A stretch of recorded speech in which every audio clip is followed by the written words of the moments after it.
I'm going to make my screen larger. Just wanted to introduce myself. Again, I'm Jackie Rue, and I'm, excited to be here.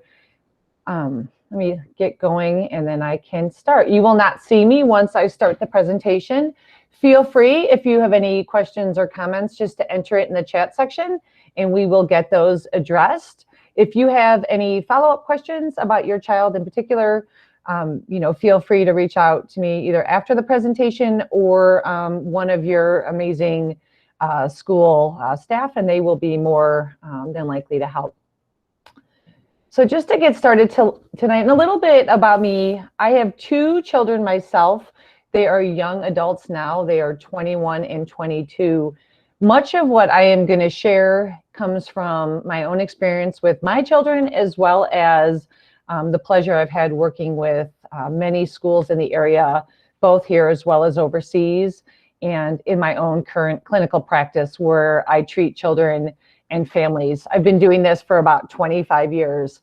And so I definitely don't feel that I know it all. So a lot of what I'm going to share with you tonight are ideas. Feel free, if I say something that you really relate to, take a note, jot it down. But if I say something that you're like, that doesn't really fit for me, that's all right too. There's not one way to parent. Every child is different, and every child really needs something different. And so you know your child best. I applaud you for being here tonight. Parenting is difficult, and our children, I can guarantee you, the only thing I can guarantee you is they will struggle at times. There's times that they're going to do really well, and there's times that they're going to struggle. And so we're going to talk about that tonight. But if you are in a situation right now where you're concerned about your child, or you feel that your child is struggling, just know that you're in the right place, but also know that I think we tend to have this expectation that our children are going to do well all the time and be successful, and that's really not realistic for any of us. And so, please keep that in mind and avoid self-judgment and criticism, because I think as parents, we tend to be critical of ourselves. We are facing many stressors right now. And so I want you just to take a moment as we get started, just to take a breath and maybe reflect on where you are right now. Where are you right now, just in terms of your own stress as a parent, your own anxiety, your own, feelings about just everything. And I like to, for myself, at least daily, do a self-check. Just where am I in terms of my emotions, my emotional health, how am I feeling, my attitude. And I think especially being a parent, this is going to be critical, because one of the things we're going to talk a little bit about tonight is purposeful parenting. And I have been working on this for the last 10 years, developing different concepts around this notion, because one of the areas that was really helpful for me in my parenting was kind of recognizing when I was parenting out of purpose versus when I was parenting out of my own emotional reaction, right? So sometimes I found that if I was really tired or stressed, I may tend to be short or even yell. And really, it was more about me than kind of the purpose I had. So we're going to talk a little bit tonight about, helping our children build resiliency using a strength-based approach. As we get started, just a few questions to think about tonight. And when I look at a child or an adolescent, I really think about each one of them as really truly being unique. They have strengths, they have weaknesses, they have areas that they do really well, and they have areas that they struggle. So think for a moment, just a few words that you would use to describe your child. And again, every child's different. And I ask this, I do many presentations to staff as well. And oftentimes I'll ask teachers to use a few words to describe each of their students. And once you start to think about how you would describe that child or your student, I'd ask you to reflect on, do you respond to your child in some ways based on how you would describe them? And the other aspect I'm gonna ask is be mindful of how you describe your child, because so often our children really internalize those descriptions. And I'm going to give you an example. I was working with a child who was 8 years old, and she was brought to me for a lot of anxiety, and it was so much anxiety around taking tests that she didn't want to go to school on days that she had math exams. And so one of the things I noticed when she was telling me about her experience around the test is mom had used the word, the label gifted. My child's so bright, my child's so gifted. And one of the things mom realized as she was saying it is that the child was internalizing it as an expectation. And so worked with mom on really being mindful of that label. Likewise, sometimes we say the child's so anxious, the child's so shy, the child's so difficult. And I think we just need to be mindful of those words. Especially our younger children tend to really internalize what we say, and so it's going to be even more critical for our younger children. How do you as a parent respond when your child is having a difficult time? Currently right now we're faced with e-learning and lots of different things. How do you respond when your child is struggling? What do you consider maybe success to look like for your child?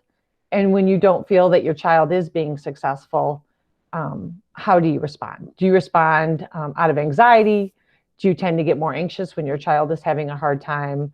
Do you tend to get really worried and sad and parent out of that? Just something to think about. And how do we encourage a bounce back mentality? And we have such a great opportunity right now during this time to really talk about how do we bounce back? How do we create something different? This time right now is difficult in so many ways, but in a couple of years from now, how do you want to look back on this time? Because it truly is a time in history, and how do we want to look back and look at that resilience piece? How did we bounce back? How did we work through it? I think so often we get fixed on an outcome mentality, and we're going to talk about that a little bit tonight. And we can become very all or nothing. Things are never going to get better. This is terrible. This is awful.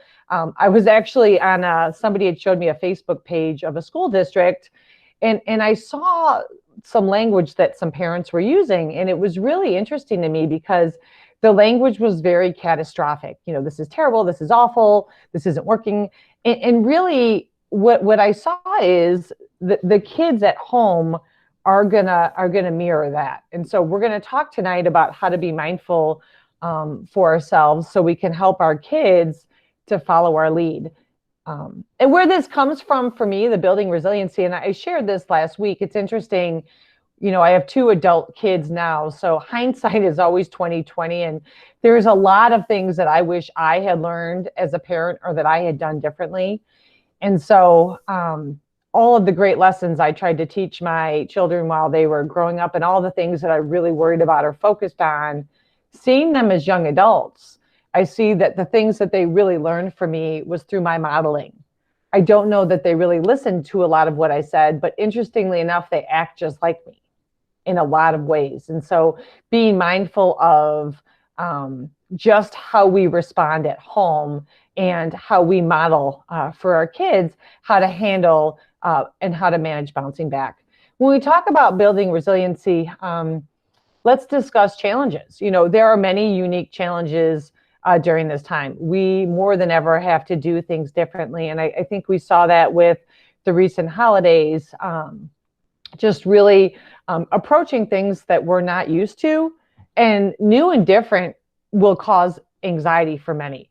Many of us like our routine. We like things to be certain ways. We like them to be expected. And all of a sudden, when things come up that totally throw us off, it's going to raise anxiety. And when we feel anxious, typically, we're not going to worry that everything's going to go our way, right? We're going to worry that things are going to go terribly wrong.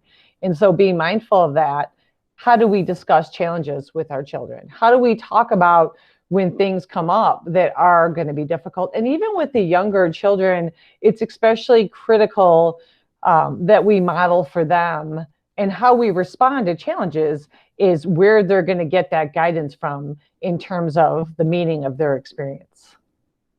Learning to recognize and name emotions, and this is critical. I know the schools are working on this now. I think many children have told me that they feel like if they're not happy, then something's wrong. And we really spend a lot of time talking about there is no good or bad emotion. There's just emotions, and allowing children to feel sad and angry and even stressed at times, and know that it's okay to feel emotions. Even practice naming those emotions. How are you feeling? And as parents, and I think this is one of the things that I found challenging, is being okay with my child not being okay, or being okay with my child having an emotion other than happiness. And I'm not saying that I want our kids to be unhappy. What I'm saying is I want our children to know that it's okay to feel emotions. And as a parent, just be mindful of how you respond. So for instance, if your child looks sad, are you quick to rush in and say what's wrong? Or do you allow your child to express the emotion and have some space to tell you what's going on? And again, I do this even with teachers, because I think teachers are caring professionals as well. And we all want our kids to be happy and okay. But I think sometimes as adults, we have a tendency to too quickly react out of our own discomfort with them sharing feelings. And so just being mindful of that. One practice that I engage in a lot with my kids that I work with in the office: what is something that went well today, and something that was difficult for you? Or what is something that you're grateful for, and something that didn't go well today? And that question brings out a lot, 99% of the time for me, when I'm talking to a child or an adolescent. And sometimes we'll even use art. But it's interesting. I had and she was actually a 20-year-old, told me today, it's every day I drive home and I reflect on one thing that went wrong, and I become really upset. And we talked about there's many things that happen in a day. Let's take a step back. And so I encourage you, really, whatever your situation is right now, maybe just take a step back and try to look at it from a larger lens. I had a mom, the child came out of school, the child was in 3rd grade, and the child looked really sad. That raised mom's anxiety, and mom quickly had an alert, and she said, "What's wrong?" And mom became quickly worried and didn't even allow the child the chance, because really maybe the child was just tired. But what happened is mom was quick to respond. And so right now, even given that many of our kids are home right now, they may be experiencing a lot of emotions. Be mindful not to project your own emotions onto them if you can, because I think we have a lot of really strong emotions at this time, and we can't assume that our children are having the same experience. And so allowing them to have space just to express their emotions, but being careful that kids experience things differently. And just because we're feeling a way about a situation, or we feel that our kids should be feeling a certain way, it may not be the case. You may have a child that is okay with something, even though you may not be. And so just really giving them space to explore and to talk about how they're feeling, especially the younger ones.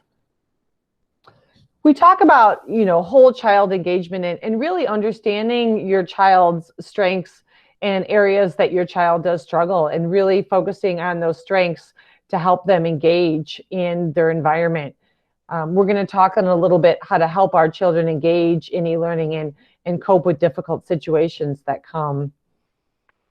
Building relationships and connections. Many of our kids from an early age, especially this generation, tend to have a lot more access at earlier ages to electronics. And so we talk about making sure that you have time with your kids every day, if possible, that there are no electronics. Having time where you're making eye contact with them and you're just really playing with them and being with them, because I think our kids are saying that they really want that time from their family members, and that's just so important. So have a set time every day, if you can, where you're just really focusing on those relationships and connections, having activities each week for games, taking walks if you can. And some of the kids may be resistant to that. Some may not want to do that, and you want to really build that into the routine. Typically, it takes 1 to 2 weeks to build a routine, but we do encourage moving in that direction. And right now, just creating some structure at home if you can, and it doesn't have to be difficult. Many of us are in different roles. You may be working, you may be trying to support your child at home. It doesn't have to be difficult.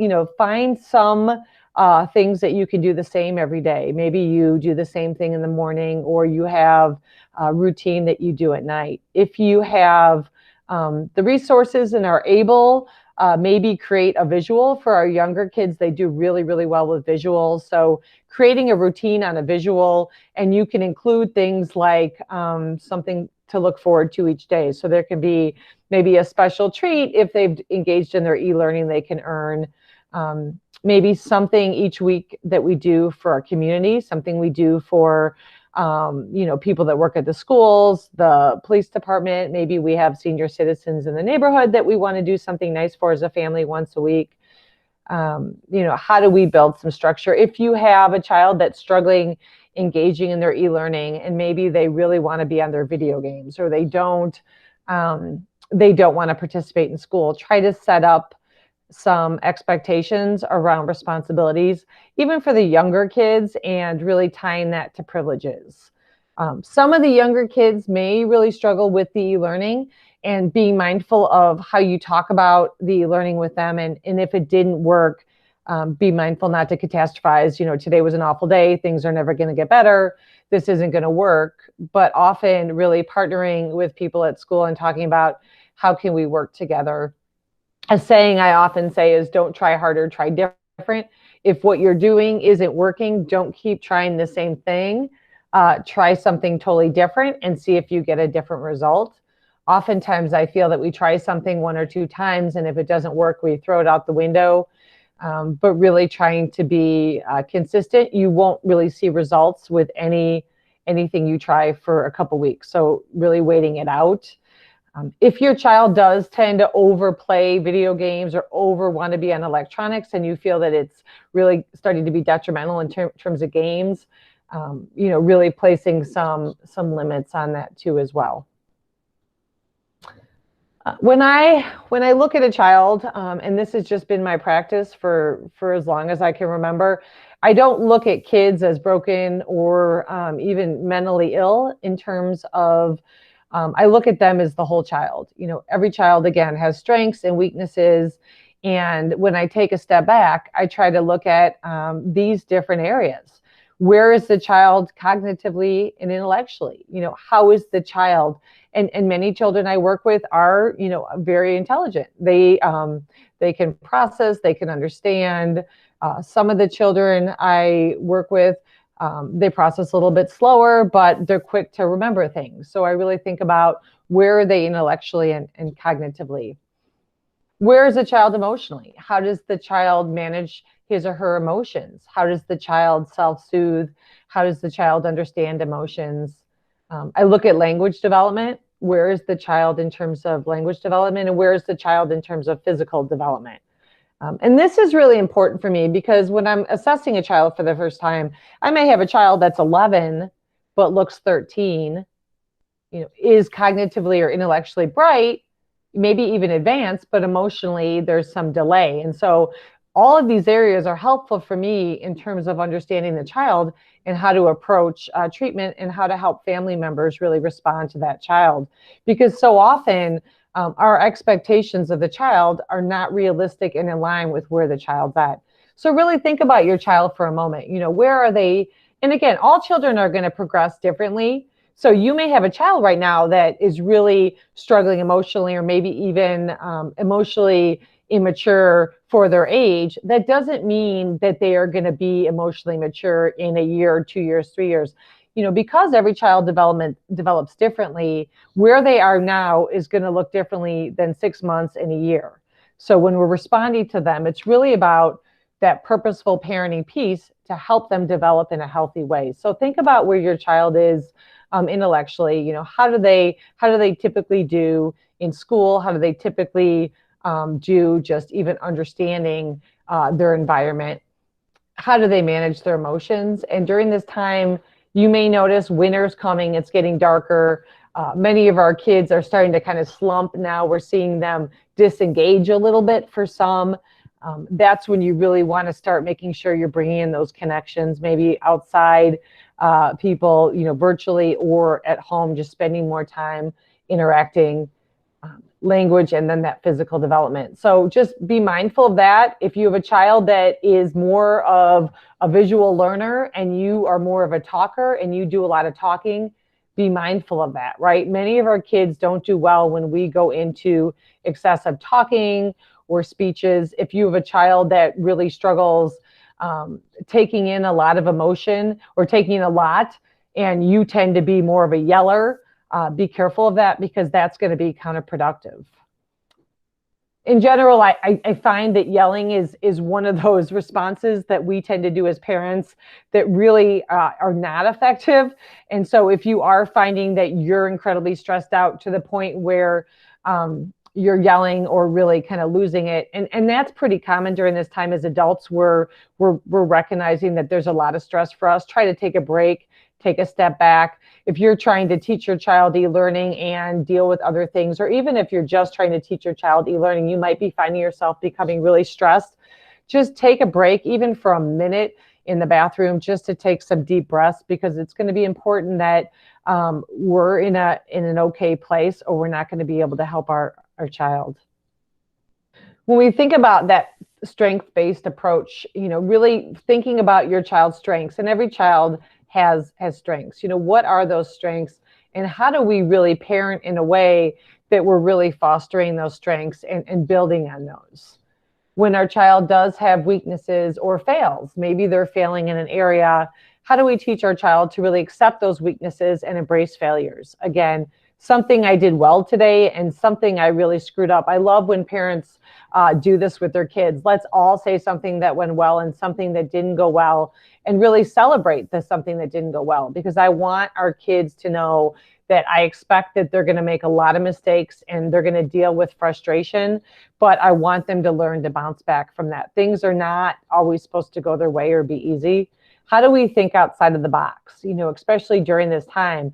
I've talked to a lot of families that are just stuck in, it's not working, and they kind of stay in that. And we talk about, again, if it's not working, let's do something else. Let's try something else. And I know setting realistic expectations each day is key. Maybe you're exhausted. Set a realistic expectation for yourself. Today, I'm just going to be clued into my own emotions, so that when I become really anxious or stressed or worried, I'm going to focus on grounding myself. I'm going to focus on being mindful, so that I'm not overreacting or reacting out of that emotional place to my child. And some days that might be all you got. That might be it. Maybe today you don't worry so much about the outcome. Maybe you don't worry so much about the e-learning. Maybe you don't worry so much about things getting done. Maybe for you today, it looks like just being in tune to your emotions and reaching out for help, avoiding all the self-judgment, because I think it's going to be huge right now. We can't get so focused on the outcome. We have to set realistic expectations and help your child to set them too. If you have a little one, recognize that we have to be careful how we respond to them. So if your child says things, I was working with a 5-year-old and the child said, I hate school, I'm not doing school. And it triggered the parent to be really upset. And then the parent fought with the child for 10 minutes about, yes, you are, you're going to school. The child said, no, I'm not. And then it went back and forth. And the parent was able to say, he realized in the moment that was not helpful, but we do tend to power struggle with our kids, even though it doesn't make a whole lot of sense. So sometimes taking a step back and being mindful that just because your child says something, given their age and level of development, kind of what does that really mean for that child in the moment? Because children typically go from one thing to another. I remember there was a time I got in an argument with my child. I think she was in 2nd grade, and it bothered me the rest of the day. And she literally didn't think twice about it after she walked into school. And when I saw her after school, I was still thinking about it, and she had moved on. Our kids move on. And so sometimes when they do react, when they do say things like, I'm not going to do this or that, as parents, it can be easier just to say, these are your choices. you have two choices. You can do this, and this is what's going to happen, or you can do this, and this is what's going to happen. So you can do your e-learning today and then have your privilege of games after, or if you choose not to do it, then this is what happens. And sometimes that can be a lot more helpful than engaging in those power struggles. I do a lot in my practice with the growth mindset. Growth mindset, things are always progressing. Sometimes it might feel like 2 steps forward, 3 steps back. The only thing we know about children is they're always progressing. The only thing for sure is that change is always occurring. Again, today may not look great, but you might see a difference tomorrow. And so being mindful of that growth mindset. If you really want to get better at something, you have to practice. I do a lot of work with students that have anxiety. And one of our mottos is we teach kids how to be comfortable being uncomfortable, that you are going to experience that discomfort. And part of it is figuring out what makes you uncomfortable and practicing it until you develop the comfort. So if I'm scared of talking to my teacher, I'm going to continue to practice understanding that it is going to be uncomfortable. And even with little kids, sometimes when I work with the younger ones, we talk about how our body even responds to stress and anxiety because it is uncomfortable. Many of the children I work with have stomach aches. They don't feel good when they're anxious. And part of it is just recognizing that change and doing new things can be uncomfortable. So if you as a parent have a child or you're a teacher and you have a student that is anxious or uncomfortable, you want to recognize that the goal is not to take that away from them. It's to teach them to have confidence that they can do things that cause them to be uncomfortable. And this is a hard notion for many. Evidence-based practice for anxiety is really learning to recognize your anxiety, but recognizing to do things that make you anxious. And this is especially critical for our children. I work with a lot of children with separation anxiety and 5, 6, and 7-year-olds that have a hard time going to school. And really, as parents, the best advice I can give you, especially if you deal with anxiety yourself, is to really practice being comfortable, being uncomfortable, and allow yourself to recognize when your child's anxiety is triggering you to be anxious. Because so often as parents, we become reactive when really we just have to work on being calm and just going back to what is the purpose? What am I trying to teach my child through my parenting? And I use the analogy a lot. When you're on an airplane and there's a lot of turbulence, how do you assess the situation? Typically, passengers look at the flight attendant, and if that flight attendant is really calm, then the passengers are like, okay. Our children look to us. If right now, even though this is difficult to do, if we are like, you know what, this is a really uncertain time, this e-learning thing is really difficult right now or whatnot, whatever the challenges you're having, we can work through this because we've gone through difficult situations before, and we can even be creative in some new ways to learn about ourselves and our family and new traditions and things like that. Improvement and opportunities are possible. Even though things we're struggling in this, improvement and opportunities are possible, and let's look for them together. How do we overcome obstacles and really believe success is obtainable? I had asked earlier, what does success look like for your child?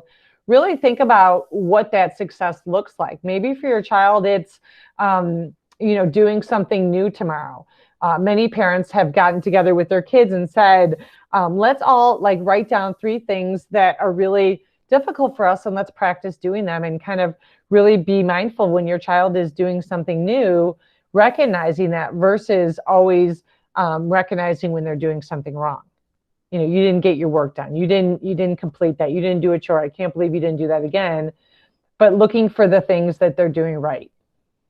And behaviors can be reinforced. Whenever you're concerned about a behavior, just note it can be reinforced by reactions that are going on. And so I had a 5-year-old that was licking his lips excessively, especially in the winter, to the point where the lips were almost completely raw.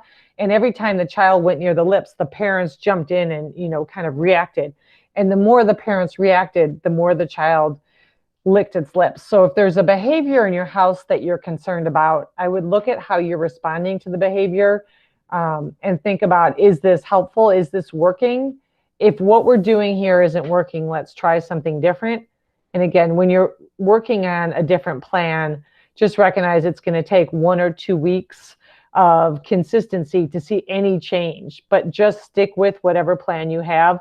So if your plan is one thing that you're going to do every day, maybe you're going to tell the child, if they are able to sit and do this every day, then they earn a privilege. Or if you have a routine that maybe you go on a walk with your child or play a game with your child every day with the family, just try to do something and just see after a couple weeks, was that helpful?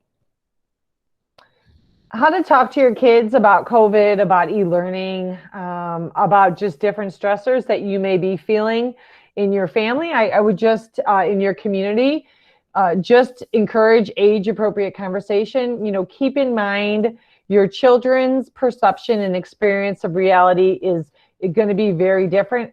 I see a lot of adults talk to kids almost like they're adults. And even if you have a child that is very intellectually bright, keep in mind that their emotional growth may be at a different place. And so they may not be able to tolerate kind of the same conversation. Avoid a lot of talk about what's going on, but really try to keep it age appropriate.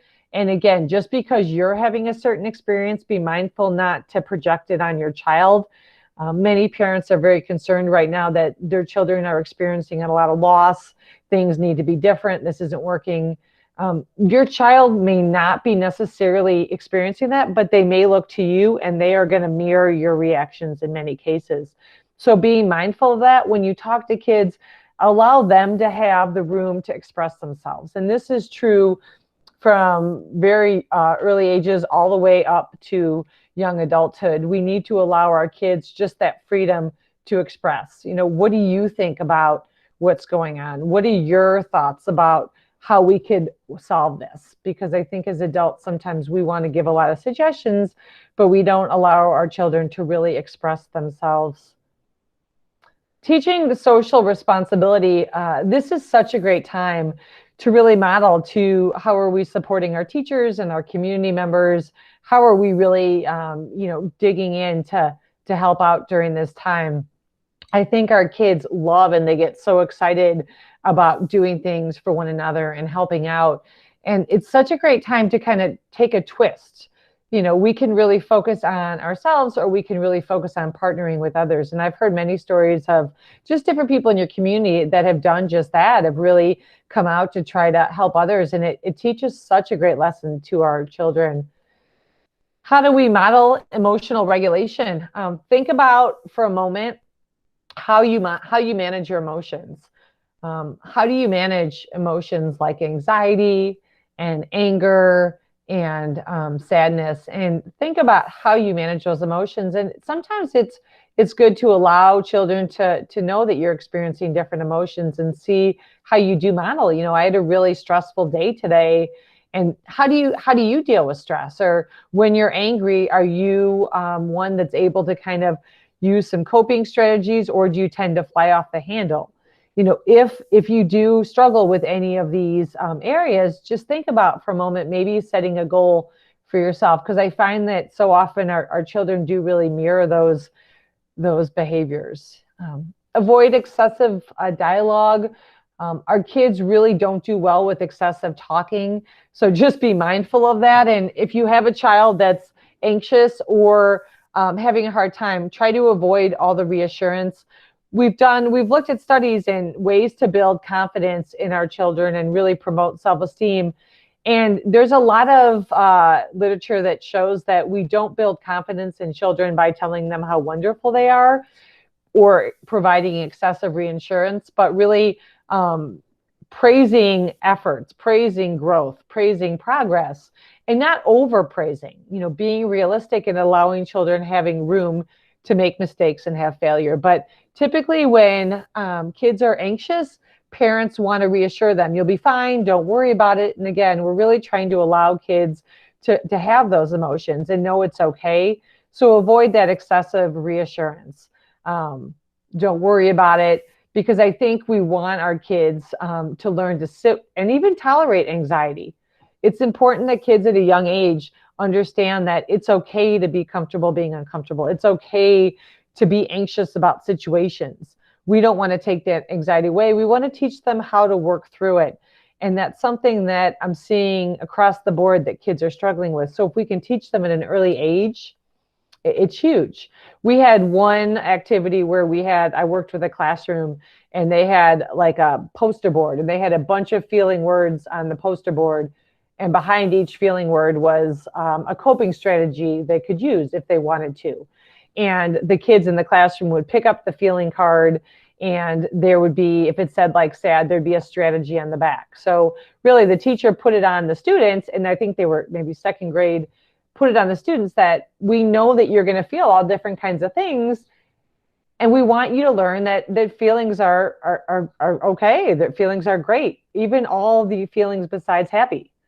But if you feel like you need different strategies, here's some examples. And I think really allowing them to understand that it's okay. Also that it takes time. You know, your child may be uncomfortable for a little bit. If you are concerned and you're seeing excessive, out of control behaviors, then you want to seek intervention. If you're concerned about safety, you want to seek intervention. So I'm talking more just about just feelings day to day. This is one that is actually not easy. This is a very challenging one, building structure and routine in your day. And this was a hard one for me. So every parent's different. Some parents are all over it. They love structure and routine. Other parents have a hard time with it. We know our kids desperately need it, but really it can be a challenge. So I want you to be mindful of that. I'm going to talk a little bit about this, but again, avoid self-criticism. If this is something you struggle with, many of us do. Kids that struggle, kids in general really need structure and routine. Kids that struggle with emotions or struggle with behaviors need even more. But so often when our children are struggling, we tend to lower the expectations and take off the structure and routine because we feel sorry for them or we're so worried about them. Again, when you take a step back and look at the overall picture, parenting out of purpose is really helping that child, even though that child may not like it or be unhappy. So structure and routine is really about kind of what are the expectations in the home. And if the child doesn't meet expectations, what happens? And it can be very simple. If you're not home or you're working or you're juggling a lot of things, you know, really be mindful that a visual can be helpful, having several visuals of the routine. The child may not follow it each day, but the visual will help keep everybody in check. Recognize times a day that are difficult for you. Recognize times a day that as a parent you struggle. Build that into the routine. As parents, more than ever, it's important that we're engaging in self-care. I work with many parents on this second line. If all you can do is focus right now on the self-care and taking care of you and being mindful of not being so reactive, that's huge. Focus on that. Really working with our kids to be responsible. Things are different right now. Avoid blaming, avoid kind of throwing up your hands and saying it's not working. What can we do differently to try something? And again, we're working on that resiliency piece and showing compassion for ourselves and others. We can still be compassionate for ourselves when things aren't going well. And in fact, it's times that we struggle the most that we need to be the most compassionate with ourselves and understanding that even though a situation may seem really hopeless or difficult, we can work through it and reflect on a situation that you've maybe had in your past that was really difficult or challenging and look at how you work through it. Because many of the kids that come to me with anxiety, for instance, will say, well, I can't do that, or I can't. And I say, well, tell me about a time where, you know, or draw a picture of a time when you did something that you didn't want to do or that you were scared to do. And kids are pretty quick to come up with stuff. And then we talk about, okay, you work through that. And they're like, it's like a light bulb goes off. Like, wait a minute, I can do things that are difficult. Add in some fun, have challenges, you know, I've seen families do Zoom challenges. I've seen neighborhood challenges. I've seen challenges in the home. And again, if you present any of these things, at first your child may not like it and may not want to do it because they're in a routine of doing something else. We develop all kinds of routines. Some are healthy, some are not. Unfortunately, a lot of parents have come to me during this time and they said, I need to check in. I've developed this routine of every day. Engaging in this unhealthy habit. Routines can be both ways. And so if you've gotten into a routine that's not so healthy, what do we need to do to change that? And right now, just modeling healthy coping is huge for our kids, allowing kids to talk about ways that they like to cope. The younger kids, a lot of times, I'll even make coping skill kits where they get to come up with all different kinds of things that they can use during the day. For some children, when they're doing the e-learning, we talk about having them stand and taking movement breaks. Consult with your teachers, talk to your school student service staff if you're having any concerns. Reach out and team up. Again, be mindful of your response. When you look at the situation right now, how would you describe the situation? And if you find that you're really feeling kind of awful about it, I challenge you to list some facts and then really look at those facts. I have a strategy that I use, and I use this pretty routinely, and it helps me a lot. I shared this last week. Behave your way into feeling better. So when I'm stressed, I think about how do I want the next 30 minutes to go, and I behave my way into that ending. You can't feel your way through anything, but you can behave your way into everything. So if we do what we feel like doing, we're not going to get very far. But if we think about how we want things to go and then we behave our way to that ending, we may see a different result. Avoid unhealthy coping if you can. Think about the coping strategies you have. Some, grounding, just tapping into your 5 senses and just sitting for a minute. Just breathing too, being mindful that you're breathing and you're regulating your breathing. Sometimes when we're tense or anxious, we tend to kind of become tight. It's important throughout the day that you're taking time just to breathe. And usually if you can breathe for 1 or 2 minutes, you will notice that you will feel a little bit better. And so if you're feeling that you're really tense or getting frustrated with your child, walk away for a few minutes and just engage in some breathing. If you need to reach out to the school, let them know what's going on, then communicate. One of the actually skills that I spend 30% of my time teaching kids from 3 years old on up is how to communicate what you need. How do you ask for help? Many of the kids I work with really struggle with this. I don't know how to ask for help. Have your kids learn now how to ask for help when they need to. And that's going to be huge for them down the road. Ask for help from their teachers, ask for help from a parent. You can even say to your child, who can you ask if you need something, whether you're at school in person or virtually? Making room for laughter. This one's huge too. There's not always a lot to laugh about, but making sure that you're having fun, making sure that you're doing some goofy stuff with your children at home. Again, this is going to be key. Finding things that are fun to do, finding things even though it's different.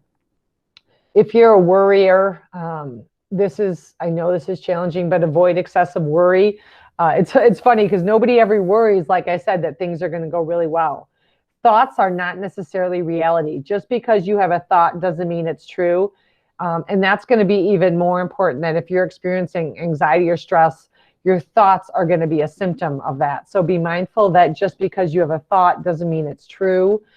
Thoughts pass. Same for your child. Just because they have a thought doesn't mean it's the reality. Avoid overreacting and creating too much meaning. Our kids have thoughts all the time. Our kids bounce around. They may 1 minute say something and then the next hour it might be different. So be mindful of how much you respond. And avoid the self-criticism piece. Everyone struggles. Everybody's children will struggle. As parents, we will struggle at different times. Avoid self-criticism and really focus on that self-care. This is a challenging time, and we're doing our best. And whatever your best looks like today, that is enough. And I say that to the kids I work with too. Whatever your best was today, that was your best. A lot of kids say to me, I'm just so scared I'm going to be a failure. What are you talking about? You're like 7. And we kind of joke about it, but really our kids just want to know that they're enough, and they want to know that they're loved. And so really making sure to really kind of think about some of the stuff we're talking about in times, because our kids are human beings, not just human doers. It's not just about what they achieve. It's about who they are and validating them for where they are at that moment. Just kind of in the last couple slides, the self-care piece is huge, and we went over this a little bit tonight. Think about, how your children would describe you. Would they describe you as someone that's a calm presence, and really, able to take care of emotions, or would they see you as stressed? Or, think for a moment how your child would see you. And these areas of self-care, you will see that when you really focus on these areas, you will be a different presence to your child. And I talk a lot with educators about this right now too, is when you really focus on self-care for yourself, you will show up differently for your students. And so I can't talk enough about the self-care piece. And that structure and routine that I referenced earlier can also be a form of self-care. Many parents have said to me, well, if I have structure or routine, it's like punishing my child, and I'm not going to do that. Really, people typically feel safe when there's structure and routine. And so thinking about that, our kids may not say they want it. It may not make them happy, but they so desperately, we know, need routine and connections with us. Just some strategies for you, just really being self-aware of what triggers an emotional response to you as a parent. What are things that you come across in your parenting that really triggers you to want to react, want to yell, want to get worried? Think about things that trigger you to emotionally react, or just trigger you in general, and be aware of kind of what's going on. That coping skill, behavior way into the next 30 minutes can be really helpful. What are goals that you have for your child, or maybe for yourself as a parent? I remember one of my goals when I was parenting, especially when my child was in middle school, is I had a goal that I knew it was hard for me when she was sad. I knew I had that tendency to want to make her happy. But I also realized that my reaction to her unhappiness was sending her a message that she was supposed to be happy all the time. And I had to be really careful of how I was responding, because that's not realistic for her, and I knew it wouldn't be down the road. Creating some structure in the home. Kids now more than ever, because they're not in the building, need some structure at home. Even if it is going back to those expectations and privileges, that's going to be key. I wrote a parenting book last year, Successful Parenting, and we talk all about creating structure in the home. How do you communicate to your kids, to other family members? Again, are you one that really kind of lets your child talk and you set limits and follow through? Or do you tend to talk a lot and your child really shuts down? Just be mindful of that and recognize any patterns and obstacles that you're having right now. What are things that are getting in the way for you of parenting the way that you would hope? Maybe it's your stress, maybe it's different things going on in your home.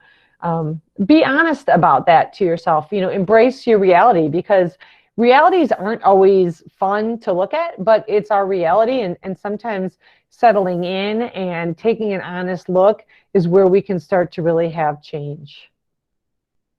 I want to leave some time tonight for questions and kind of come in. If you have any questions or comments, you can definitely leave them in the chat section. And again, if you have more personal questions about your child and the situation, definitely reach out to someone at the school or to me, and we would love to talk further. So I'm going to allow us to open up to some questions, and then we can have some time for that as well. So if anybody would like to, they can put a question into the comments on the right side of your screen.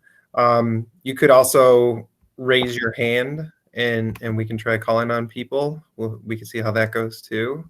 There's a little button on the top left side for raising your hand.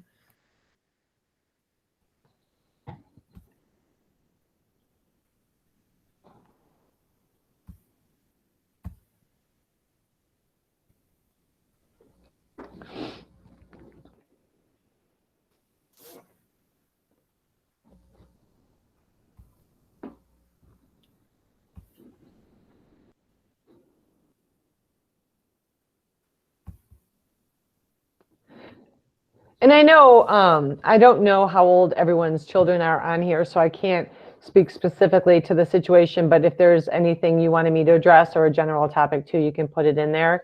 If not, you can follow up.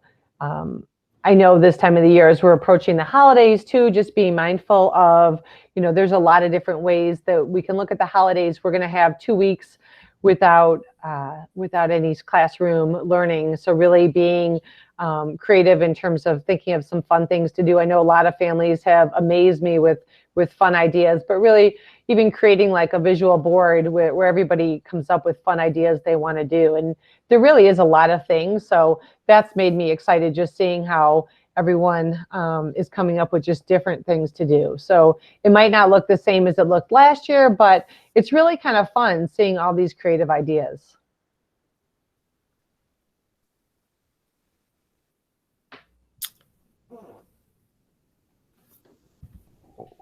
So we do have a comment of Jackie. Thank you for your time today. So thank you. That was from someone, and I know that we'll probably be on here for a little while, but I know Jackie. Just for me personally, I have younger kids, so I found it very interesting. And when you talk about having kind of looking at each kid individually and how they do it, having twins, it's kind of hard because there's one quiet, one a little bit louder, and a lot louder. But I thought it was very interesting. So thank you. Sure. Well, and again, every child's different. And just keep in mind that, children develop differently. I think that was one thing too. I remember I would look at my children and then look at someone else's child and be like, oh no, what's wrong with mine? Like, why isn't my child doing that? Or why can't my child handle things like that? Or why is my child? And really it's just, sometimes it's this is where they're at, and really just kind of appreciating that. Even sometimes if they're struggling, appreciating this is where they're at, because maybe your neighbor's child's doing really well and your child's struggling. Well, in 2 years, your child might be doing well and it's their time to struggle. So try to be more proactive, reach out for help, talk to that. You have a great school network, talk to them. I think, again, just being mindful of not getting caught up in the emotion or the anxiety, but really being able to take a step back, because I can tell you, having 2 adult kids, 21 and 22, soon to be 22 and 23, it was not uphill, right? It was all over the place. And there were times where I thought my kids were really great. And there were times, I wanted to kill them. But it's not, it's not, no parent's going to tell you that. But every parent knows it's true. Our kids are all over the place at different points in development. And so sometimes you have to not personalize. If your child tells you they hate you, it doesn't mean they hate you. It means they're a child and they're telling you they hate you. So kind of put things in a perspective and don't react like everything is fact, because kids are going to struggle and they're going to say things and do things that you're not so proud of sometimes. All right. And we do have someone, Carrie, if you want to unmute, you can ask your question. Yes. Hi, thank you. I just had a question that maybe you could address for the group. So when we have toolboxes for kiddos, like with the breathing technique or grounding technique, or other kind of tools that kids learn how to use, and you practice them before they actually need them, right? But when it comes into that moment of an anxiety episode, right? It is one you can know is tons of tools, but when you're in that moment, it's a different story on using those tools. And that is an obstacle that many children face. My own personal students that I have, and I know families within this district. So you can, how would you address that when children know what they can use and have practiced it, but in the moment of an anxiety attack or a period of discomfort, because anxiety is so strong, to reach out into that toolbox and grab it and use that. Okay, it's time to breathe, or it's time to think of 5 different senses. It's a different skill. You bring up an excellent point. And I'm glad. And I actually learned this from, I think I was a long time ago when I used to run the self-injury and eating disorder program. and with kids. And you bring up an excellent point, because you can't talk somebody out of anxiety. So thank you, Carrie, for bringing that up. So when someone's emotional, you don't want to talk to them. And you actually, many of us, it sounds, again, and this is, just what I'm sharing, everyone's different, but if I have a child who's emotional in front of me, I don't talk to them, whether they're anxiety or even having a temper tantrum. I kind of cue them, I'll talk to you when you've kind of had a minute, and I allow them to calm themselves down, and I work with them when they're calm. We come up with a plan. But if you have a student who's anxious and you start talking to them, it's actually going to provoke their anxiety and cause them to be more anxious, because you can't. And it's not just anxiety. When someone's emotional, if you've ever felt really highly emotional and somebody's talking to you or trying to reassure you, like, you'll be fine, it'll be okay, that actually is going to increase their anxiety. So you really don't want to provide reassurance, and you don't want to do excessive talking with them. It's going to make it worse. But I agree 100% with you. When you practice different coping strategies, it's one thing. But sometimes when you're in that heightened state of anxiety or stress, you just need a couple moments to calm down. And again, sometimes it's not just anxiety or stress. Sometimes the kids I work with are mad or they're frustrated too. So I think we have to be careful not to overuse that word anxiety, because I think we have this tendency, just as adults, everything's all of a sudden anxiety, when sometimes there's a lot more going on in the situation. And again, every situation is a little bit different, but hopefully that answered it a little bit. Yes, thank you. Sure.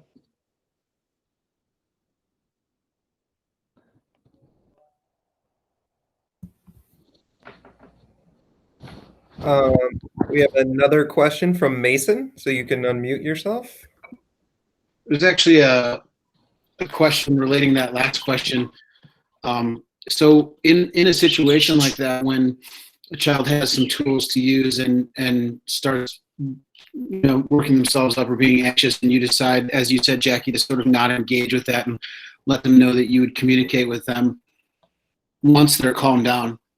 Any tidbits or information or useful things about what if the child refuses to stop? Like, you don't interact with them, but they continue to prod and continue to cajole, and they keep coming at you, and you can see them getting more and more and more worked up. And even without interacting with them, they continue to work themselves up and don't take it upon themselves to calm down, and it just keeps escalating. Mm-hmm. Mm-hmm. So this is not a quick answer, and I'm going to try to give it to you.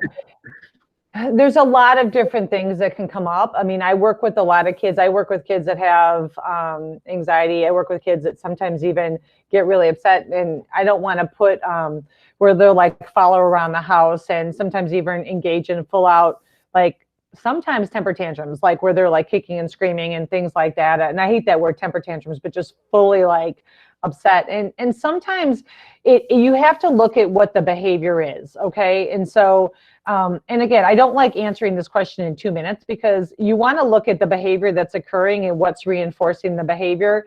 And sometimes it's about putting some expectations with kids about how they're managing their emotions. I had a kid recently I was treating that struggles at the dinner table and has some OCD symptoms and was really like having a hard time eating and was going through a lot of rituals.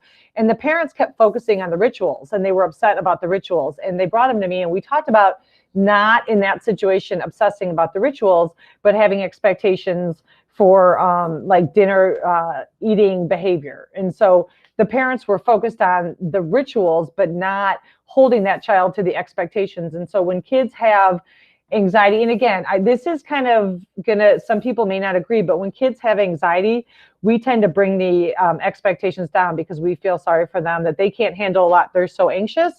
But it's about thinking about, well, are there situations your child can handle that? Like, so maybe your child's at the neighbor's house and they have a similar situation, but they don't respond in that way, but you see that they respond in that way with you. That's a good sign to say, okay, then maybe we need to kind of respond differently. And I see that a lot, and it's not anyone's fault. It's just looking at what's reinforcing the behavior.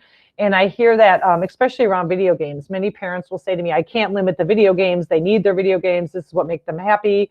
But really, you can. And sometimes it is about looking at the situation a little bit differently. And it is okay to have expectations for our kids. Thank you. I appreciate that answer. Sure.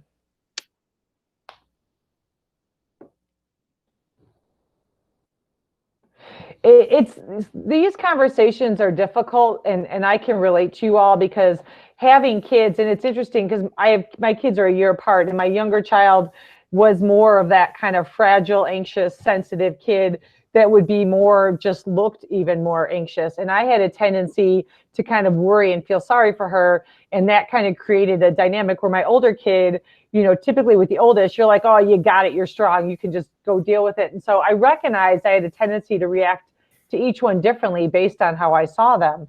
And so sometimes it's about taking a step back and looking at, can this child manage and meet expectations? And sometimes I've even had parents kind of look at like, okay, like if you're able to manage these situations, then you're showing me you can manage other situations. But if you're screaming and yelling and you're following me around the house, then you're showing me that you can't handle these situations. So part of it is, they may not pull their tool belt out or toolbox out, and some kids may not be motivated to. I mean, maybe your child is choosing not to. And so looking at sometimes too, what is that child choosing to do, and how can we help foster that development? It's funny, Julie, on these things, I always look at the person's face and I realize that the camera's up here and you forget and you end up looking down. Like the person can actually see you like looking at them. Do you ever do that? Yeah, absolutely. I totally can relate. Well, thank you all for having me here tonight. And you can, if you have other questions, definitely reach out to us. And, some of the questions are just things. This is really about thinking about things tonight. And again, everybody's in a different place. And so maybe something was mentioned and you relate to something, but you don't relate to something else. That's totally fine. Everybody handles things differently in their home, and that's what you should do. All right. Well, thank you very much, Jackie. Thank you all the parents who showed up today, and I hope this helped. Thank you for asking questions. I hope they were answered well.